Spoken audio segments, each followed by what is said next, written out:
All of those are elements that you can and should charge extra for. I've even been paid to be part of live events that brands run. But regardless of what you pitch, negotiations will be hard. Sometimes all it takes is a single email to get a green light from a brand, but sometimes it can take weeks or even months of back and forth to nail down a larger deal. Sometimes you can spend weeks negotiating only for the deal to fall through at the very end. And all of that is done still without being paid a dime. But let's say that you negotiate well, you agree on a price and deliverables, and you sign a contract. Great, now you're on to step 4, deliverables. Now it's time to actually make the content that you agreed upon. But unfortunately, it's often not as simple as you make the video, post the video, and then get paid. Usually you'll have rounds of revisions where you send your video to the brand sends you notes and things to fix, and you fix them and send it to them again. So that's what sponsorships are really like. And the goal of sharing this all with you isn't to scare you away from doing that, but rather to give you a more accurate representation of how much additional work it is to make a sponsored video versus an unsponsored video. Last year was the year that I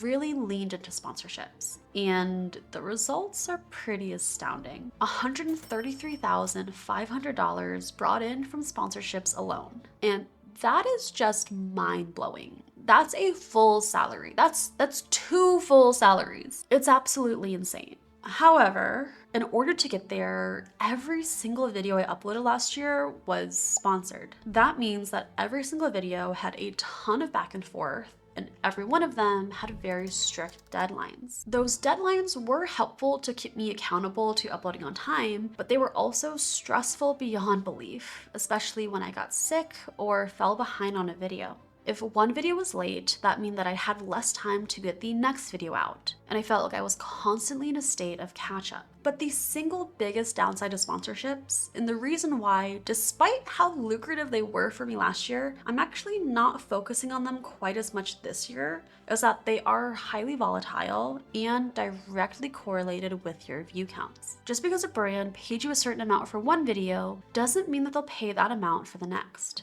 Maybe it's because their integration with you underperformed what they thought it would. Or maybe it's for reasons entirely outside of your control. Budgets change, marketing strategies change. My biggest brand partner from last year closed down public access to their tool in the middle of a campaign we had going. They handled it well and made good on their promises to me, which I am impossibly grateful for. But that whole experience taught me that ultimately sponsorships are not under your direct control. If your channel goes through a dip, or you experiment with some new video ideas that end up underperforming, or you need to take a break from uploading, your sponsorships can dry up. And if your income is solely dependent on sponsorships in order to pay rent, that can put you in a very fragile place. That's why last year I started exploring income streams that were less reliant on high view counts in order to make money. Which brings us to income stream number 4, digital downloads. Digital downloads are resources that can be downloaded online, like templates, guides, PDFs, infographics, and other online resources. These resources can be offered for free, usually in exchange for an email address, or sold for a fee, typically in the range of $1 to $100. Last year, every video I uploaded contained some sort of digital download in the form of either an infographic summarizing the content of the video or a template that would help the viewer implement what the video covered. Each resource took me between a few hours to a few days to put together, depending on the complexity of the resource. And the reason why I decided to invest that time into developing those resources is twofold. First, at the end of the day, my job and my biggest priority is to create the best viewing experience for you.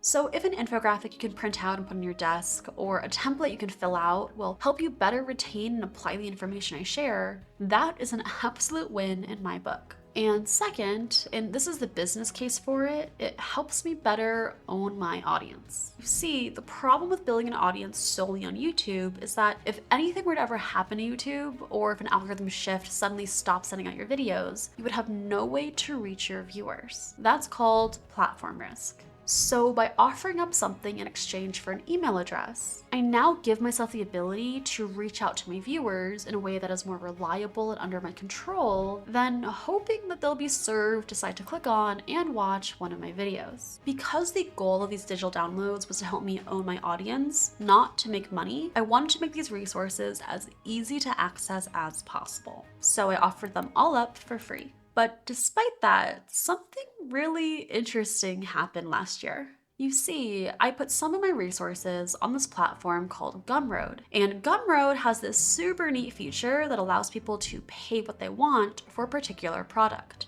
That allowed me to list the resource for free, but also put a suggested price of $5. As a result, these free resources actually ended up bringing in almost $1,500 last year, which absolutely blows my mind. That means that there are people out there who saw that I offered a free resource, but who valued them so highly that they willingly chose to pay me for them. If you are one of those people, thank you. Genuinely, thank you so much. It truly means the world that you would think so highly of the resources that I create. But apart from the surprise income stream, the main result of a year's worth of making digital downloads was my email list, which I was able to grow to over 15,000 subscribers. Now, I know that in a world with YouTube channels with millions of subs, an email list with 15,000 subscribers might not seem like much, but your email subscribers are your super fans. And when you nurture that relationship with a regularly sent newsletter, each email subscriber is worth 10 YouTube subscribers, if not more. And in fact, the growth of my email list was one of the biggest contributors to a truly massive launch that I was somehow able to pull off last year. We'll get to that later in this video, but for now, regardless of what type of channel you have or what kind of content you make, I would highly recommend starting an email list. The easiest way to do that is by including some sort of free resource to accompany your videos, like I did.